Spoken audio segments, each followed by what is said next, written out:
Hi there, so I'm in my kitchen and I'm going to make sourdough bread today. I thought maybe it's helpful for you to know how I do it, and I can show you some tips and tricks so that you don't have to go and find it out online and search through all these videos, because some videos show a little bit of this, other videos are more useful for some other information. It took me a couple of months to really figure it out, to be honest, so this might give you a head start. So this is my kitchen and I have some equipment here, and I'll show you what I use, and I also show you the cheapest and easiest way to do it, and you can always build it up, upgrade your options later. So let's get started. This is my starter. You see there's a little bit of stuff in there.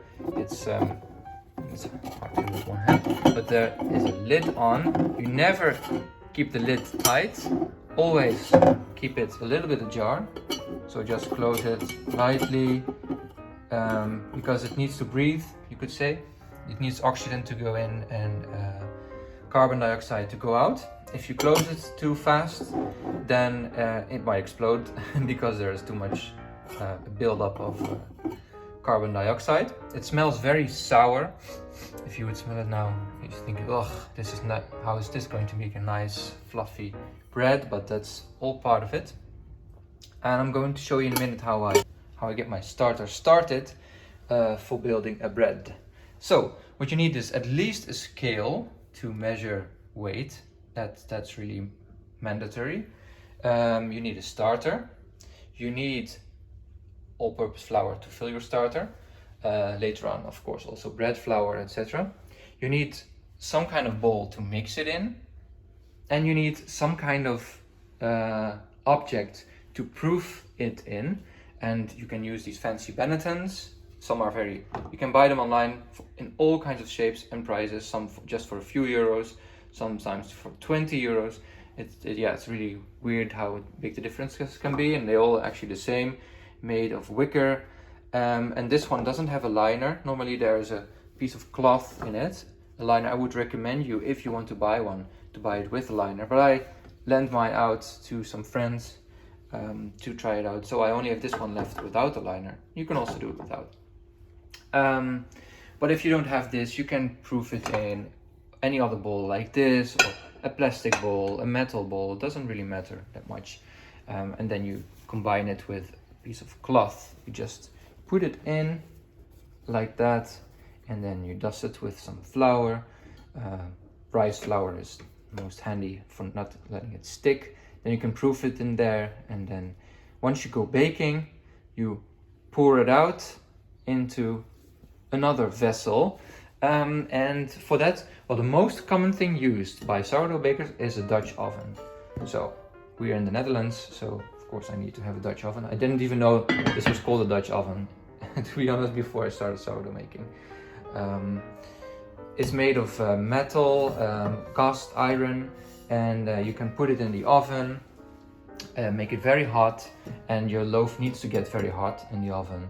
And you need to close it with something, because only when you have a real professional oven with steam in it, you can do it without, or you can try it with putting in a pizza stone and then another container and then pouring hot water in it.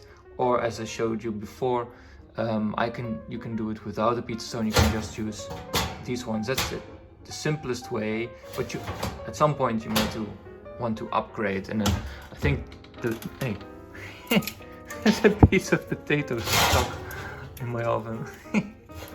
Okay, from the gnocchi I made yesterday. So this is the easiest way to start with. But the unhandy thing about a Dutch oven is that it's very deep normally, and it's a bit difficult to get your loaf in. You can use parchment to just put it in, and then you have to score it, and scoring this is a little bit tricky because it's high and hot, and I'll show you the way to score later. That's why at some point, actually a week ago, I bought this thing. This is made of ceramic, both the bottom and the top, and it works like a small bread oven. And once I put my dough on the bottom, then I can score it easily, put on the lid, put that in the oven, and later take off the lid. I'll show you when. So these are all the different options for using. Then there's, of course, and some other stuff that you can use. Well, at some point you need to cover your bowl. So what I use is this bath cap. I don't know what it's called. This is a Danish dough whisk. You don't need it at all. It's just cool to have, and I saw people using it online, so I bought it at the beginning of the Corona crisis, and I use it, but it's not necessary. You can also, it's also always handy to have one of these. It's called scrapers. Those things. This is a dough scraper. It's very cheap, just a piece of plastic, and it's easy to scrape the dough, and also. If you have to divide the dough, for example, then there's a little fancier thing. It's also can also be called a dough scraper or bench scraper or bench knife. There are different words for it, I heard. And this is really handy to not let the dough stick to your hands when you're shaping it. But you don't need it for beginners. You can actually do everything with this as well. This is just slightly bigger and therefore useful. You don't need it. Then to score it, you can always use a very sharp knife. Just make sure it is really razor sharp, or you can use a razor. Wait, only have one hand. So this is the way many bread bakers score their dough. So once it's in the container, you just put it over the dough, and you make a little mark where the dough will expand, where you have a nice oven spring, it's called. When I bought the bowl, I got this with it, really cool, with the name of the brand, and it also works quite nicely, but this, I don't know where you could buy it even. This you can buy online with Amazon, or I bought it it came from China. It took months to get here, so in the meantime I just used razor blades, separate razor blades in my hand, very carefully because they're razor sharp, and then scored the dough like that. So I'm happy I have a handle now, so it's less dangerous. But you can also just use a razor blade or a very sharp knife. And I would say just try it out. Start with a sharp knife. So now I will show you how to get your starter started. So now you have to know the weight of your jar, because each time you put it on the scale, you can measure how much starter there is exactly. So this says 280 grams. I know that the jar is 222, so that makes 58 grams of starter. So now I'm going to measure 58 grams of all-purpose flour. There we go, exactly 52 grams of all-purpose flour. And then you need exactly 52 grams of water, milliliter, grams, it's the same. So I can set it to 0. I use this handy thing to make coffee and tea with a thermometer on it, but it has a very narrow spout, so it's very easy to very meticulously measure out. So there we go.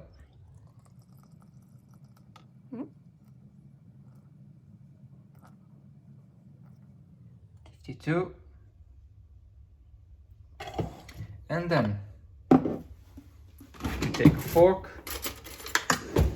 and you start to mix the whole thing, and then you can use your spatula, that's the word I forgot, spatula, to scrape, well, to scrape off the sides so you can see through it clearly, and you make sure there's no dough left on the sides. So then it has two purposes. One is to clean it a little bit, because it will dry out if it sticks to the sides. The other is that you can then see through your jar, and then you can see how much the starter will rise through the hours. And once it has doubled, you can use it for your bread. So now you can see it's a bit cleaner. Then you put your lid on it, just close it lightly, as like this, and then put around a rubber band so you can see where your starter is starting to grow. So now you can see where your starter is at the beginning of the development. And then you can see once it has risen that it has doubled, sometimes even tripled, or well, I've had a few times where it almost came out because this jar is not that big. Then you know you're ready and you should use your starter for making bread or something else. And then you can put it in the oven. If you don't have a rubber band, you can always use a whiteboard marker or another felt tip marker to show where it is. Sometimes make funny faces with it, so make it more fun. And then off you go. Then the fastest way to get this starter risen is to put it in an oven with the oven light on, like this. And because of the light, it will get quite warm in there. I measured it once, it's around 32 degrees. And then once every few hours I check it. And normally it takes about 4 hours in my oven to have risen, to have doubled. You can also find a warm spot in your house, like a cupboard that's quite warm, maybe above the fridge. For example, above my fridge, there is quite a warm spot because the fridge needs to lose its warmth and it comes out in the back, and then it warms up the space above the fridge. So it's good to know a warm spot in your house also for rising your dough. But you can always use your oven for that and keep the light bulb on so it creates heat.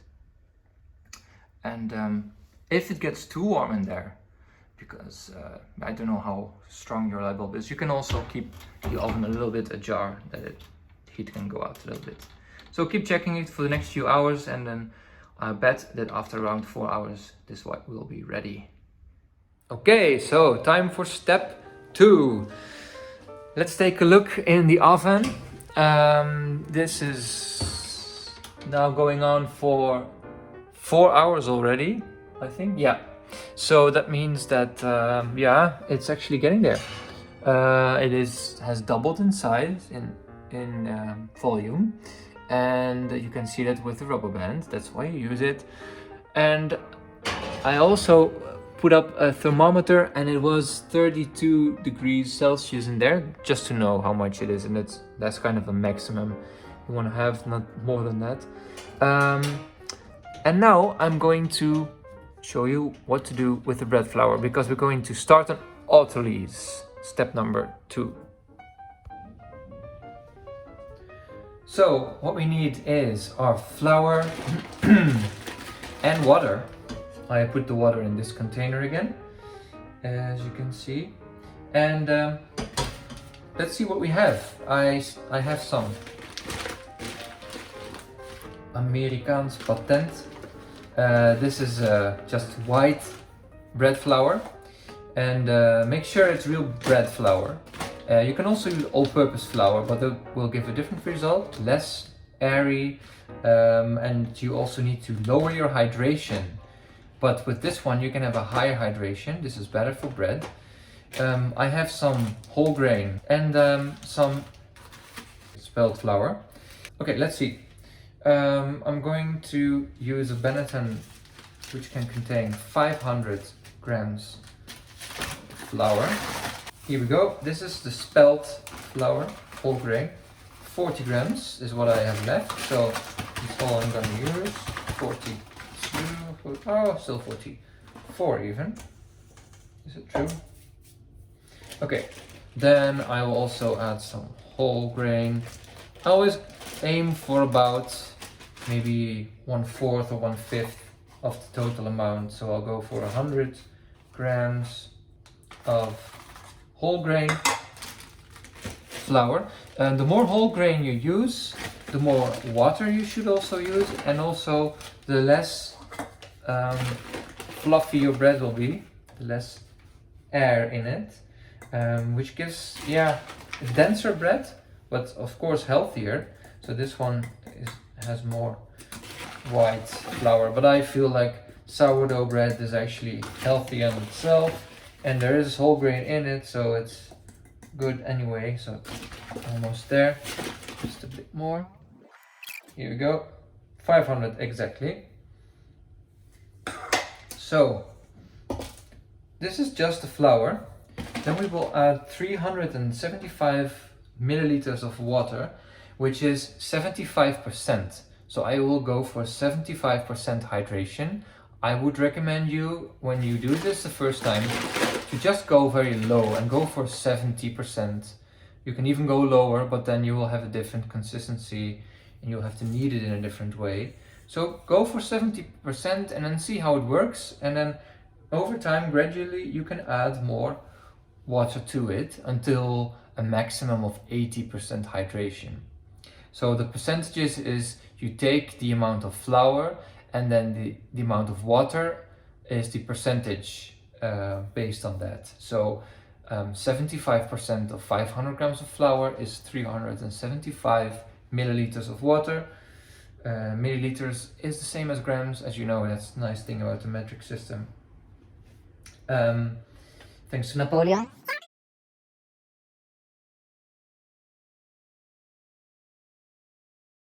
I'll use my dough whisk, but you can actually also use a normal wooden spoon or a spatula, like this. That's all fine. This is just fun to use for wet doughs. Making pancakes, for example, which is also very watery. At least Dutch pancakes are. So just incorporate the water with the flour and make sure there's no dry parts left. And you don't need to knead it yet. It will just be a very saggy and almost muddy mass, very wet mass because it's a wet dough. If you go to 80% hydration, it's even wetter, which is what the real bakers use normally. But I have the idea that my kitchen is a little bit more humid, which means that also the flour in my cupboard is slightly more hydrated by itself already. So that's why I don't go for the full 80% hydration. The higher the hydration, the more difficult it will be to shape your dough, but also the more air will be in your bread. So you have to try out different ways and just experiment a little bit. Then make sure that you cover your bowl, so you keep the humidity in it. It should not dry out, and you can use plastic wrap around it. You can use a wet towel, a wet kitchen towel, or you can use one of these caps. They're actually for putting on your head. Here I will show. So lovely. Well, this is normally for your hair, but it's actually quite handy for proofing your dough, and also especially at the later stage when you want to put it in your fridge. So it's nice. You can buy it at Hema or wherever. It's very easy, but just plastic wrap or a wet towel will suffice for this stage as well. Voila. So now I have my bowl and I will put it in the oven next to my starter, still building up, which is actually already kind of done because the starter is already at its peak, which means I don't want my autolyse, as this stage is called, to take too long, because when you use white flour, your autolyse can be between 1 and 3 hours. Half an hour is actually already enough, so between half an hour and 3 hours. When it's whole grain, between 2 hours and 5 hours, they say is good. But I only have a little bit of whole grain in it. It's mostly white flour. I don't want my starter to stay in there for too long now because it's already at its peak. So I'm just going to aim for 30 minutes, and then after 30 minutes I'm going to incorporate the starter with the dough and some salt. On to stage number 3. So we just had more than half an hour because I was actually having lunch. So I think about 40 minutes have passed. And as you can see, these two friends are still sitting side by side in the oven. You'll notice a difference in the consistency of the dough now already after half an hour, but even more so if you would do it longer.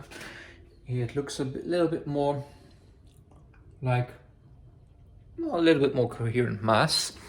But since my starter is already screaming to be let out, I will grant his wish and incorporate it with the dough. So for starters, so many puns possible with that word, you need 15% of the original amount of flour, which was 500 if you remember. So 15% of 500 is...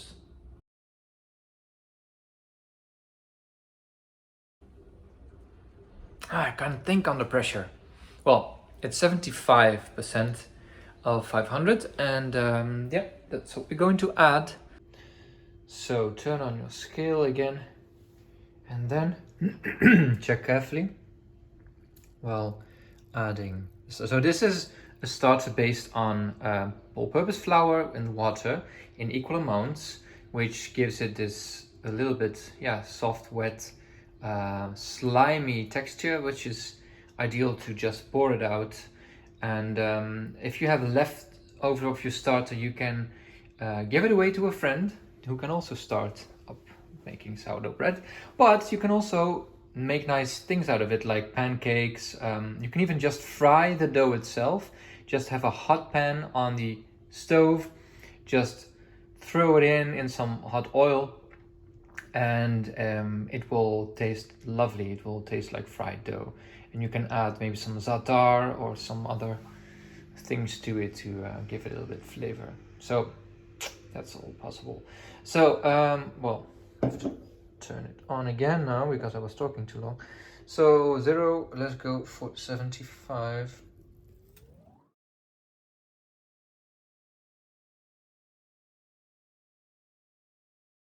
All right, there we go. Slightly more, that's okay. You can do it more or less. It isn't that precise. Now I need to add the salt. Actually, normally I do salt first. I forgot this time because I was making this video. What I use is baker's salt because it includes iodine. Although some sourdough bakers really are against that. They only want to use sea salt, etc.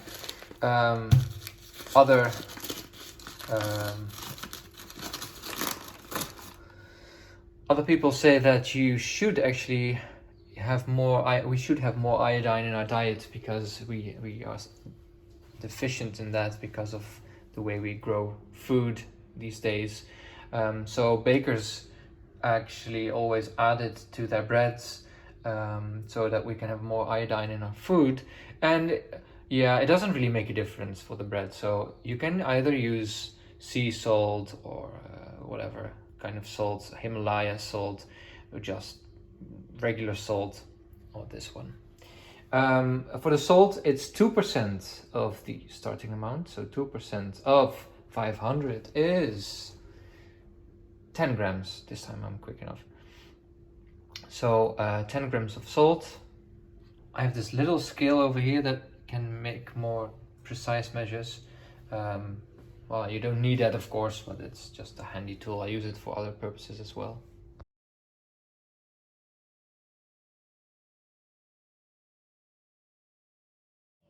.9. Well, almost 10. Perfect. So we just add the salt. Just sprinkle it wherever. Doesn't really matter that much. And then we're going to mix it in with our hands using a fold, stretch and fold method. So first wet your hands with some tap water, and then just make sure that you incorporate all of that good stuff into your dough, just like so. Just stretch and fold it a little bit.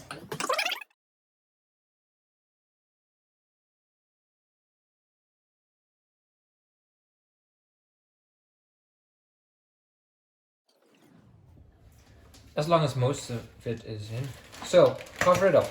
Now keep the dough, put it in your warm spot, which is above the fridge in my case. Well, what do you know? Just when I'm making this video, talking about how I landed out my bannetons, the latest one I ordered, which would actually had to come within a week or so, already came just right now. So this is what is called a banneton. Banneton, c'est français, oui. Because you know the French are very good at baking bread, I guess. And this one is shaped in an oval and it's called bâtard.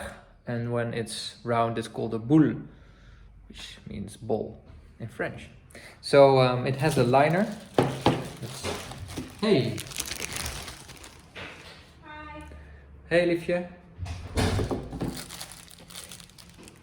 And there came some goodies with it as well. Wow. A bread lame and another dough scraper and some kind of brush. Is this for brushing your back? Ik ben een filmpje net aan het maken van Mayra. Is it for brushing your teeth? Maybe cleaning dishes? I think this is for cleaning your banneton if you want to use the part without the liner. So it has, smells nice and fresh. It has a liner on it, made of linen, and it's easy to clean. Normally just dust it off and it's clean again. You can also bake without the liner and then you get the striped, and you get the stripe marks of the banneton itself. So you'll get this pattern in your dough and in your bread finally. But normally I keep this actually on because it's easier to let out the dough, to clean it also. And if you want to score it and make nice patterns in it, maybe those stripes are in the way. On the other hand, the other also gives a good result. So the fourth step is a series of stretch and folds. Normally it's about 4 times, which means every half hour approximately. Well, between 30 minutes and 60 minutes is what you can do. So some people do 45 minutes, other people do an hour. It also depends on your schedule. So maybe if you want to go to the shop in between very quickly and it turns out to take a bit longer and you wanted to do half an hour, then it's an hour. It's all fine. It's not that precise.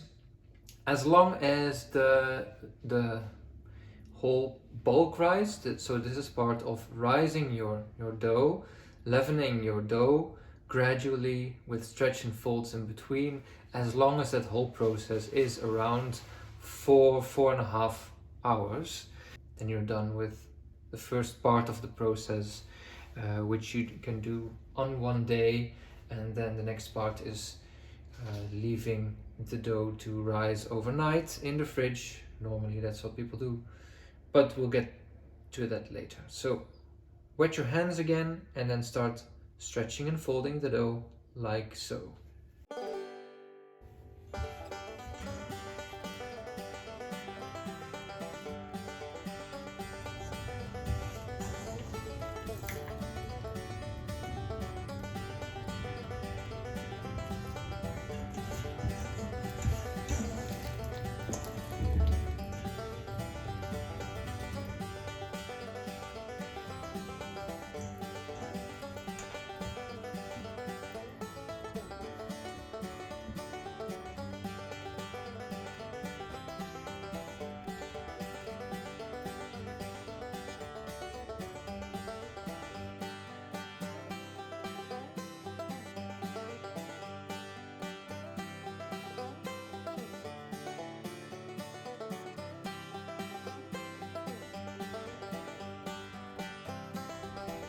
Okay, I'm actually a little bit late because I went to the barber in the meantime and it took a bit longer than expected, So after washing my hands, I'm going to stretch and fold for the next time. And as you can see, it's actually already getting a bit bubbly, which is a good sign. That means that the dough is being leavened by the starter, and it's now really fermenting very well. It looks very relaxed, and I'm going to stretch and fold. The reason why you're stretching and folding is the same reason why you knead dough, to strengthen the gluten structure in the dough. So let's get to it.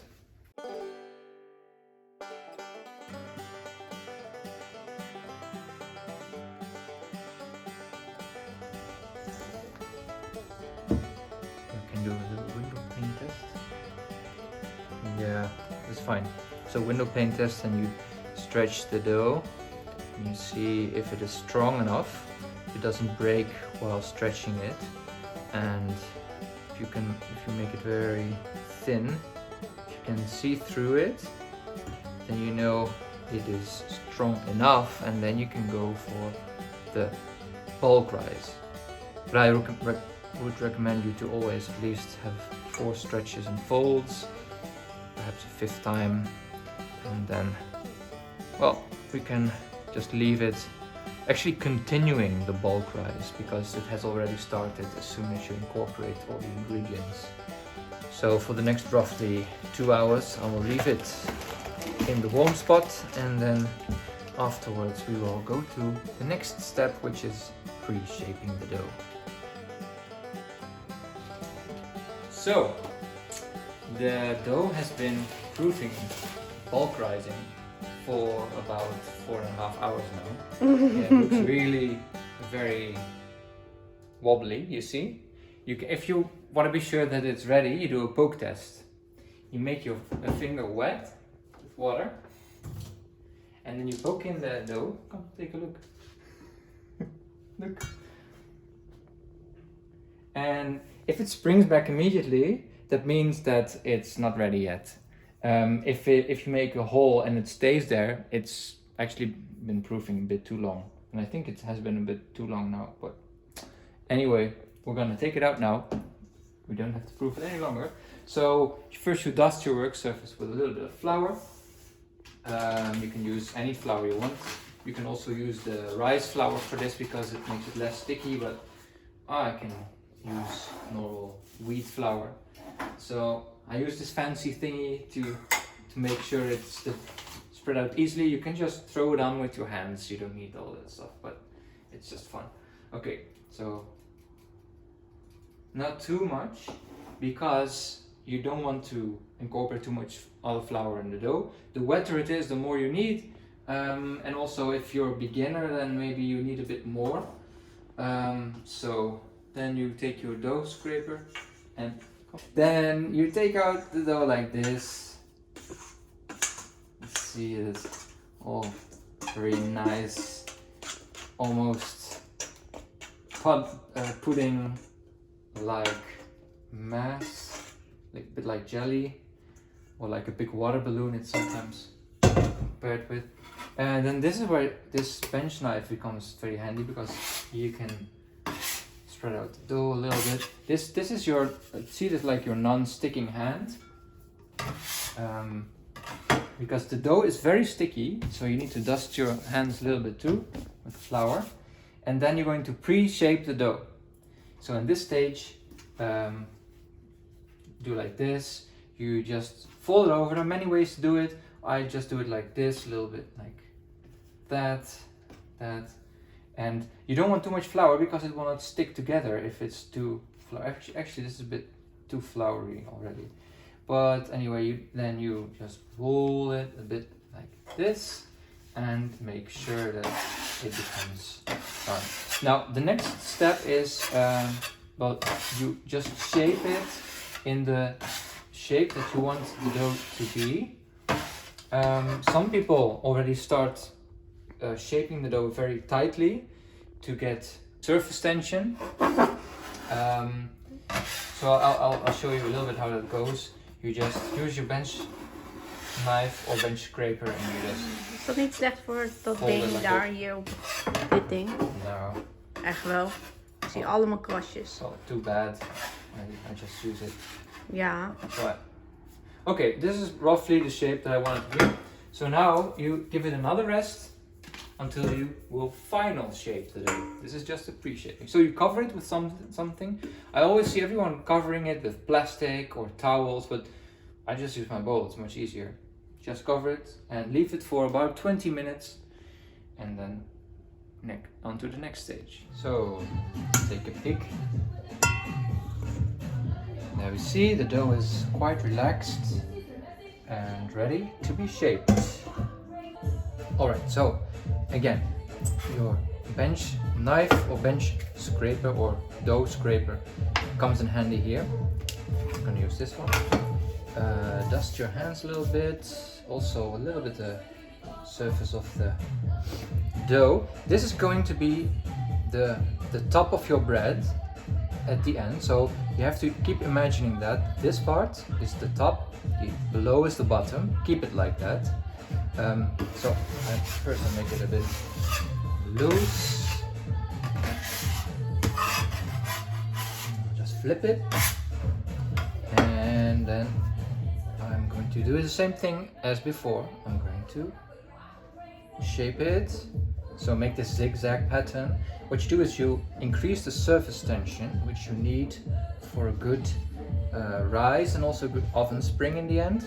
You see all the bubbles developing, by the way. That's because it is all alive and kicking. So now we're going to increase the surface tension by rolling it with your bench knife and your hands. This. You can also just do it with your fingers, but I find this much easier.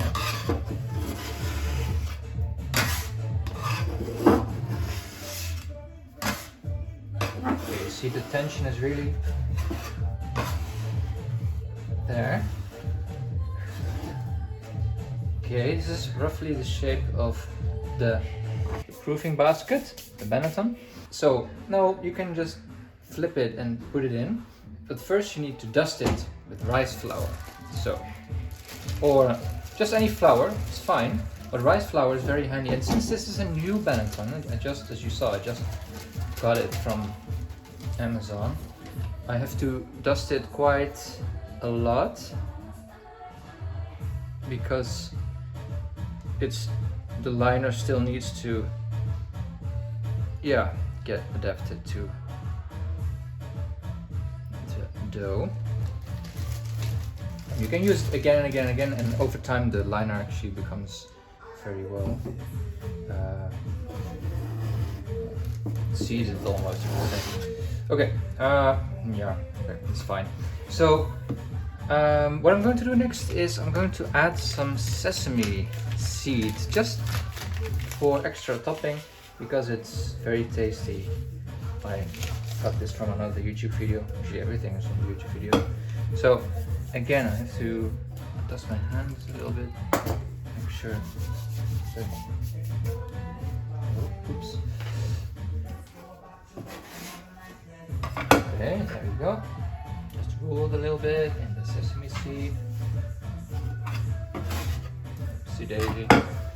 So, and then we go up in proofing basket, seam side up.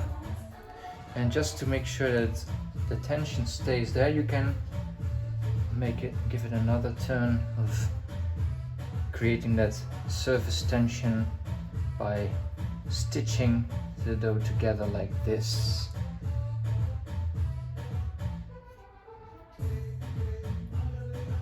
And if there's too much flour now on this side, it's very hard to do that because it will stick less. So that's why you need to be careful not to use too much flour while shaping the dough.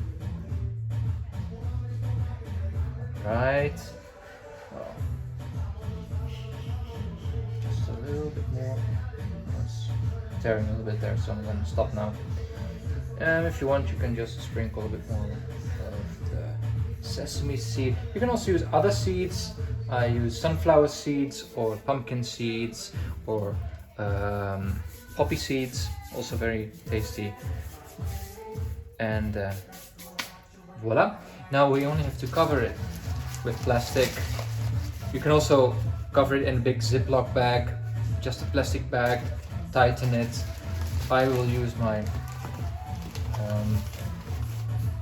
shower cap and keep it a bit up so the dough might rise a little bit, not too much.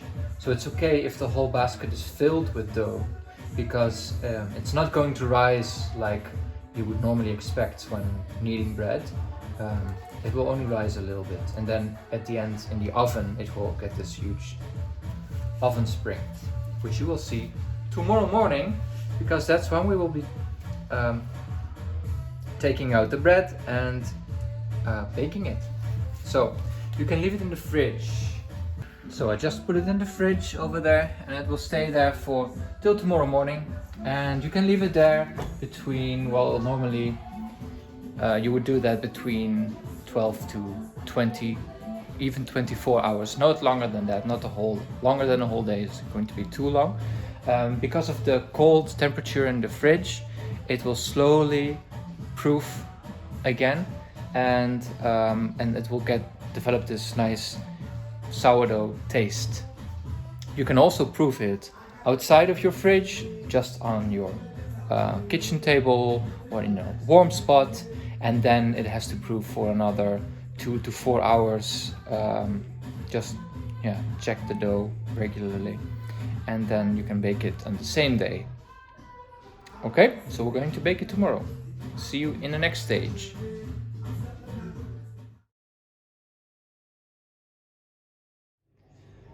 But if you don't have a proofing basket like that, you can use any shape of bowl.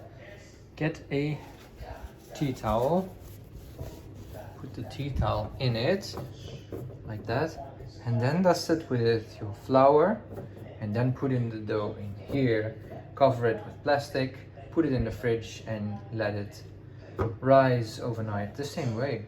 And then the next day you can flip it on whatever you're baking with. Next step, baking day. Good morning. It's still early in the morning for me, but we're going to bake our bread. Yay, the moment of truth. So imagine you have been proofing your dough in the fridge. If this was your proofing basket in the shape of a bowl, or like this Pyrex dish, this is very handy if you would use it, because you can close it like that and you can actually put it in the oven very easily, and it gives enough steam for the bread to give a good oven spring. You had put liner in it, you had dusted it with flour, then you had put in your dough, then you had to flour it again, because you would put the tips of the cloth on it, a little bit like this. It's a little bit messy, that's why normally people only do this as beginners, and then later on they will use another real proofing basket. But then the nice thing is you can close it, put it in the fridge like that, and it's well closed. And at the same time, the next morning, if you would take off your lid and imagine here's the dough is still in it, you could easily lift up the tips of your cloth. And then if you don't have a Pyrex dish but just a general bowl, the easiest way to do it is just take out a board like this, cutting board for example, or a pizza peel, whatever you have. First you put on some parchment on top of the dough, so it will not stick to the oven. Then you put on this, and then you flip it, like that, and then you can take off the bowl, and then take off your cloth. And of course, if you have the Pyrex dish, you can use the bottom part. It is really super handy. I did it the first time I made a bread. So let's reverse. right over here. So your dough is in here, you have lifted up the tips of your tea towel, and then you dust the bottom of your dough, it is going to be the bottom, with some flour, like that. Then you put on the lid again, and then the lid is on, and then you flip it with the lid on, and like this. And then you just take off the top, and then you can take off the cloth, and then your bowl of dough is on the bottom part of the Pyrex dish. Then you can score your bread, put the lid on top, and place this whole thing in the oven. And why do you need that top part or bottom part, which has become the top now? Because our normal ovens are not suitable for baking bread. We need steam in it. We need to give enough moisture for a good oven spring. But if you have a closed lid on it, you will get steam. Because another way to do it is with the Dutch oven. This is how most sourdough bakers on YouTube bake their bread. It's just with a normal Dutch oven. So what you do here is, once you've taken out your bowl from the fridge, uncovered it, dough's here, put on the parchment paper, put on a board of any kind, flip it, then your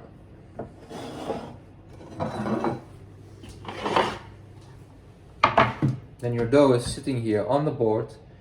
You score it, and then you take the sides of the parchment paper and you lift it up. You have taken out your preheated Dutch oven from the oven. You lift it inside the Dutch oven, close the lid, put it in the oven. Okay, so that's how we normally would do it. But now I'm using this other thing, which works the same as this Pyrex dish or the Dutch oven, but it's made of clay. It's called a bread bowl, French bread bowl, and it's from this French brand. I don't know, I found it in the internet, and what is nice about it is that just like with this Pyrex thing, the bottom is flat instead of deep like this, so it's easier to score, and it's also nice when you take off the top, that the whole bread can become crusty in the oven. But a Dutch oven is fine, it works fine. And also this Pyrex dish, I did it once and it worked, and you can find YouTube videos where they also do it. Okay, so away with this. Now we're going to do it my style. I just put the oven in the highest possible setting, which is 250 degrees Celsius, and put it on the setting with the little fan in the middle, because then the hot air spreads quickly through the oven. And I always let it preheat about 1.5 hours, because I have a feeling this oven really needs time to really be at its hottest. An hour should be enough, actually. And then in the meantime, I heat the vessel in it with which I'm going to bake. So you can see there's my bread bowl inside. It can be your Dutch oven heating there, or a pizza stone if you want to bake on a pizza stone.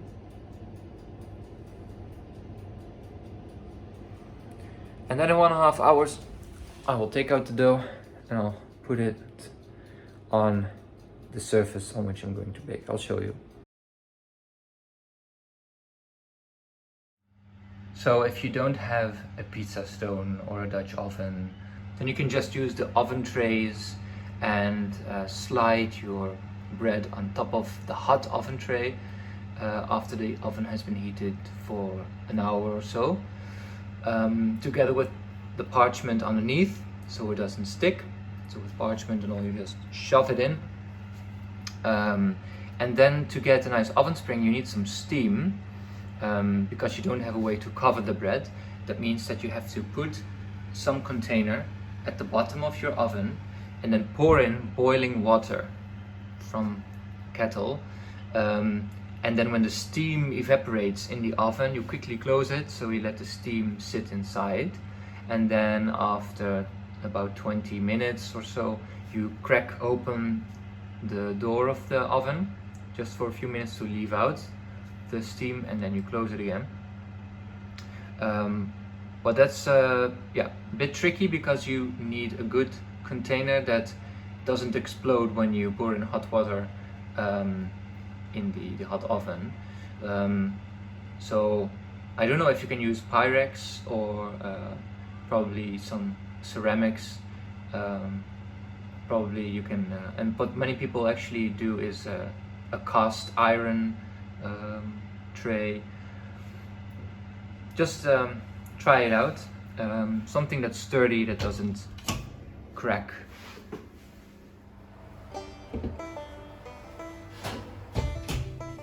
Okay, so this is my bread bowl. Same principle, it's a Dutch oven or Pyrex dish or whatever.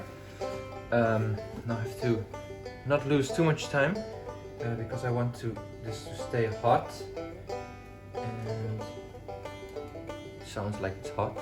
I'm going to dust the bottom of my bread and the bottom of the pan a little bit. Then I will flip the dough like so, and then use a little bit more flour just for aesthetics. And then you can use this or this to score the bread. Once you've scored it, you also should not wait too long, because it will start expanding and stuff. So cover it again.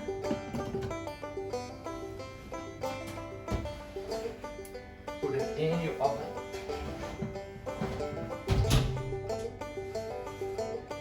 There we go. Take the timer. I set it for 25 minutes. And we'll see what happens next.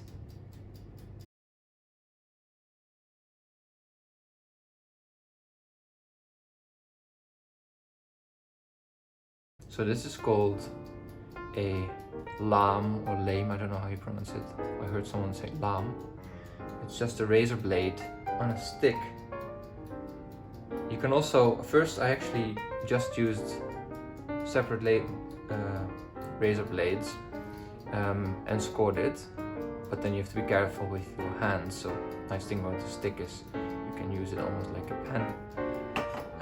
This thing came with the bread bowl and I'm using it now, and it actually also works. And maybe some other question. What do you do with your proofing basket, your Benetton? You have all this flour on it still, maybe a little bit moisty. You just dust off the flour above your sink, and then you leave it to dry, and you keep it for next time. You don't have to clean it. Only clean it with water, just with lukewarm water, if it's really dirty or something. But you don't really need to clean it actually, because the leftover of the flour will leave this kind of protection surface, which actually means that over time you need to use less flour to dust it and to make the bread not stick to the towel. So, and if you have proofed your dough in the basket without the liner, then you first of course have to dust the Benetton before putting in the dough. Put in the dough, flip it, and then you'll see this nice striped pattern on your dough, which is maybe aesthetically also beautiful. I find this thing quite convenient. And then the same thing with this one. If you want to use it like that more often, you can clean it a little bit with a brush, and then leave it just like that. You don't need to clean it or anything. Never soak it in water. keep it dry and keep it in a dry place. Because it's made of wicker, it needs to stay dry. Okay, so the bell just rang, which means that we are ready to take off the lid and we can see the most exciting part of the baking process, the oven spring. Hope you can see it from that angle. So, take on my glove and mitten, what do you call it? Oven mitten. And open the oven. Take off the lid. Whoa, there we go! Look at that! Beautiful,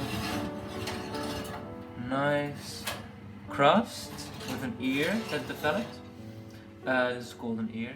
I'm gonna put it back quickly before we lose all the heat from the oven, and then we're gonna bake it for about 20 more minutes because it still needs time to be hot through and through, and also for the crust to become nice and crusty. We'll see the end result in 20 minutes. Okay, there we are again, 20 minutes later, and the bell has just rung from my little egg countdown thing. Look at that! I am really satisfied with the result. Just look at that beauty. I think this is actually the prettiest loaf I have made so far. Has really had a nice oven spring, as it is called. You can see that how the ear has cracked open in the oven. The first 25 minutes with the dome over the bottom covered, and then you take off the dome and then it can nicely get a beautiful crust. So in 1 hour approximately, I'm going to cut it open to see what the inside looks like. Always leave it to rest for at least an hour. You can leave it, if you bake it in the evening, you can leave it there just on your kitchen table on something. You can use the oven rack, or you can use your stovetop, something that makes sure that the bottom of the bread has some air circulation around the bread. If you would open it earlier, if you would cut it now, it's very tempting because it smells really great. If you would cut it open now, then that would destroy the crumb inside, and you have a lot of evaporation of moist out of the bread, which makes it a lot drier later on. So be patient, have some self-discipline, and just wait for another hour. So it's time for the final stage in this whole bread baking process. We're gonna cut our loaf in half and see what the inside looks like. Oh, by the way to do this is to cut not completely through, but just at the bottom, so that you can split it into equal parts. That's how the YouTubers do it. Look. So 3, 2, 1.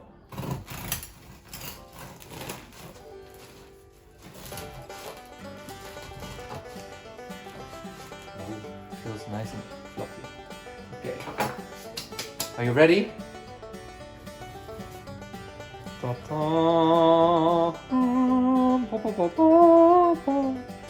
Yeah, klaar. Oh, smell it. So this is how you bake a sourdough bread. So now it's your turn to try out the same. And maybe the first time it will not look like this, but over time there's so many factors at play in baking bread. So for example, is your starter at its peak when you're using it? Is the bread flour, is it strong bread flour with lots of gluten in it, lots of protein? Is the proofing not too short, not too long? Is shaping the dough, do you create enough surface tension?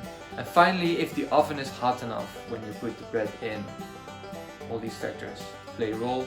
So good luck, have fun, and next time I will see your video.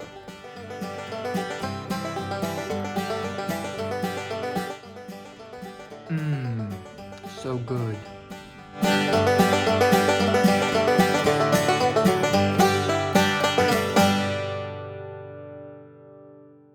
Even kijken hoor. Oh, ja. Ik ben al begonnen, hè? Echt? Ja. Nee. Geen grapjes maken met Dus, nee, serieus. Ik ben echt begonnen. mij. Oh, wacht even. Take a look. Ik moet je laten zien wat ik doe. Je moet mij niet filmen, je moet het deeg filmen. Oké. What's the word again? Sticky. Nee. But So- don't do it. Why? What? Maar waarom haal je het doormidden? Dat is toch niet leuk? Je moet beginnen hier, een Nee. plakje. Waarom? Ik wil laten zien hoe je er van binnenuit ziet. Bovendien, je kunt ook gewoon hier beginnen, maakt het niet uit. Oké. Nou ja, ga je zitten lachen? Do you create enough surface tension? Ja, kom op. Sorry, ik moet lachen. We moeten allemaal gaan knippen, plakken. Er wordt echt heel veel werk vanavond. Nee.